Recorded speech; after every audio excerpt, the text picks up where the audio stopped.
Bienvenidos a la clase práctica de pronunciación de inglés instrumental integral. Hoy vamos a trabajar la pronunciación correcta de los verbos regulares en pasado. En primer lugar, recordemos que los verbos regulares son aquellos que no varían su forma en pasado o en participio pasado y que se construyen a partir de la adición de la letra de o del sufijo ed al final del verbo en infinitivo. Tenemos que tener muy presente también un concepto que es muy importante a la hora de aplicar la regla que nos permite conocer cómo debemos pronunciar correctamente los verbos en pasado. Tenemos que tener presente que los verbos en infinitivo pueden terminar con un voiced sound o con un unvoiced sound. Pero, ¿qué son estos sounds? El voiced sound es el sonido que al final del verbo en infinitivo te hace vibrar aquí. Y el unvoiced sound es el sonido que no te hace ninguna vibración aquí al final del verbo en infinitivo. Una vez que hemos identificado eso, se nos va a hacer un poco más fácil cómo entender, interpretar y aplicar las reglas para pronunciar correctamente los verbos regulares en pasado. Veamos. Aquí podremos ver un poco más gráficamente la diferencia entre el voiced sound y el unvoiced sound. El voiced sound es el que se produce al final del verbo en infinitivo y que nos hace vibrar la garganta. With the voiced sound, there's a vibration. Hay una vibración con el voiced sound. Mientras que en el unvoiced sound o voiceless, no existe vibración en el sonido final del verbo en infinitivo. Entonces, with an unvoiced sound, there is no vibration. No hay vibración al final. Ahora, conozcamos cuáles son las reglas para pronunciar los verbos regulares en pasado. En primer lugar, tenemos el sonido final id. Este sonido se utiliza para verbos que en infinitivo terminan en los sonidos t o d.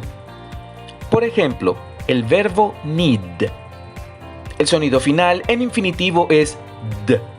Por esa razón, su forma de pasado es needed, con el sonido id. Needed.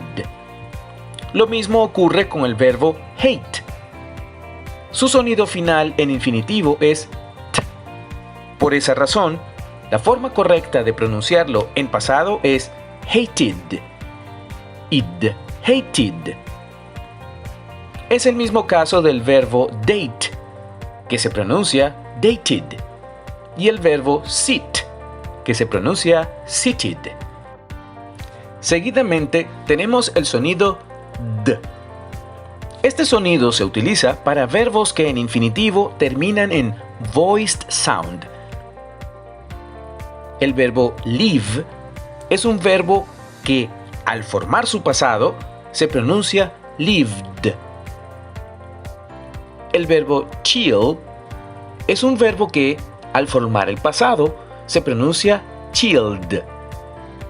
Si usted coloca sus dedos en su garganta al pronunciar live o al pronunciar chill, se dará cuenta que su garganta vibra. Por esa razón, debe terminar con el sonido d. Exactamente lo mismo ocurre con el verbo enjoy. Para formar el pasado se pronuncia enjoyed.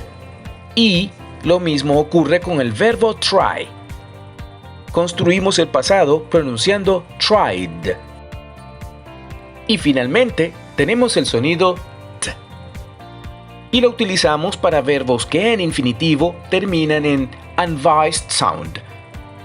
Como por ejemplo, el verbo shop. Para formar su pasado decimos shopped. Lo mismo ocurre con el verbo pick.